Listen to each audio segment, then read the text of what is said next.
ఇది రీటైల్ అవుట్లెట్లలో మనం పోయి మన వాహనాలకు డీజిల్ పట్టుకుంటే, ఒక రైతు తన ట్రాక్టర్కు డీజిల్ పట్టుకుంటే లీటర్కు 98 రూపాయలు అవుతుంది.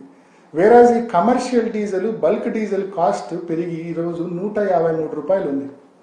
సో ఈ బల్క్ బయర్స్, కమర్షియల్ బయర్స్ ఎవరైతే కమర్షియల్ డీజిల్ వాడతారో వాళ్ళకి అడ్వాంటేజ్ ఇవ్వడం కోసము ఈ ప్రభుత్వము, ఆంధ్రప్రదేశ్ ప్రభుత్వము ఈ మాదిరి అన్ని ఆయిల్ కంపెనీలకు సర్క్యులర్ జారీ చేసింది. కమర్షియల్ డీజిల్ను బల్క్ బయర్స్కు కూడా డీజిల్ రీటైల్ అవుట్లెట్లలో 98 రూపాయలకి ఇవ్వండి అని చెప్పి సర్క్యులర్ రాసింది. ఈ సర్క్యులర్ నేపథ్యంలో పెద్ద ఎత్తున కమర్షియల్ డీజిల్ సాధారణ పెట్రోల్ బంకుల్లో ఎప్పుడైతే ప్రభుత్వ ఆదేశానుసారం పట్టినారో, అంటే నీకు ఒక్కసారి వాళ్ళు వస్తే ఒక్కొక్కడు 5,000 లీటర్లు 10,000 లీటర్లు డీజిల్ పట్టుకొని పోతాడు. ఇంకా ఏం తట్టుకుంటాయండి ఆ రీటైల్ అవుట్లెట్లు? ఇంకా సాధారణ ప్రజలకు డీజిల్ ఎక్కడి నుంచి వస్తుందండి? అదొకటి. ఈ విషయము కేంద్ర ప్రభుత్వం కూడా ఈ మాదిరి కమిషనర్ సివిల్ సప్లైస్ ఏదైతే సర్క్యులర్ జారీ చేసినాడో ఇది చట్ట వ్యతిరేకము, ఇది అన్ని చట్టాలకు ఉల్లంఘన, ఇది కరెక్ట్ కాదు.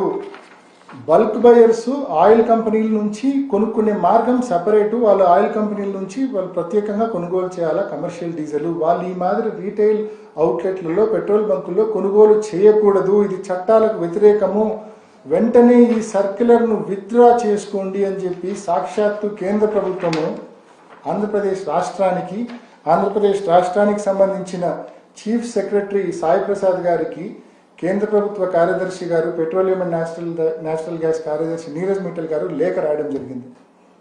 మరి నిన్నటి రోజున చంద్రబాబు నాయుడు గారు మరి రివ్యూ తీసుకున్నారంట. రివ్యూ తీసుకొని నిజంగా రాత్రి కొన్ని ఛానల్స్లో చూస్తే చంద్రబాబు నాయుడు గారు తీవ్రమైన ఆగ్రహం వ్యక్తం చేసినాడని ఒక ఛానల్, చంద్రబాబు నాయుడు గారు ఆయిల్ కంపెనీల మీద విరుచుకుపడినాడని చెప్పి ఒక ఛానల్. అంటే ఇష్టం వచ్చినట్టు ఆయనకు ఎలివేషన్లు ఇచ్చే కార్యక్రమం చేసినారు. ఈ సమస్యతో తనకి ఏ సంబంధం లేదు, రాష్ట్ర ప్రభుత్వానికి ఏ పాపం తెలియదు, ఈ సమస్యతో చంద్రబాబు నాయుడు గారికి ఏ సంబంధం లేదని చెప్పి ఒక ప్రొజెక్షన్ ఇచ్చే కార్యక్రమం చేసినారు. కానీ వాస్తవానికి ఈ సమస్యకు పూర్తి కారణం ఆంధ్రప్రదేశ్ ప్రభుత్వం. దీనికి నేను చెప్పడం లేదు, సాక్షాత్తు కేంద్ర ప్రభుత్వమే చెప్తా ఉంది, సాక్షాత్తు కేంద్ర ప్రభుత్వ కార్యదర్శి గారే చెప్తా ఉన్నారు, ఆయన రాసిన లేఖే చెప్తా ఉంది ఈ సమస్యకు పూర్తి కారణం ఆంధ్రప్రదేశ్ ప్రభుత్వం అని చెప్పి. మరి ఈ మాదిరి ఇష్టం వచ్చినట్టు సర్క్యులర్లు ఇష్యూ చేసి కమర్షియల్ డీజిల్ను సాధారణ ప్రజలు పట్టుకునే, సాధారణ రైతు పట్టుకునే, సాధారణ ప్రజలు పట్టుకునే, సాధారణ ఉద్యోగులు పట్టుకునే పెట్రోల్ బంకుల్లో ఎప్పుడైతే ఈ కమర్షియల్ డీజిల్, బల్క్ డీజిల్ కొనుగోలు చేసినారో ఆటోమేటిక్గా కొరత ఏర్పడింది. ఆ కొరత వల్లనే గడిచిన 4-5 రోజుల్లో ఈ పరిణామం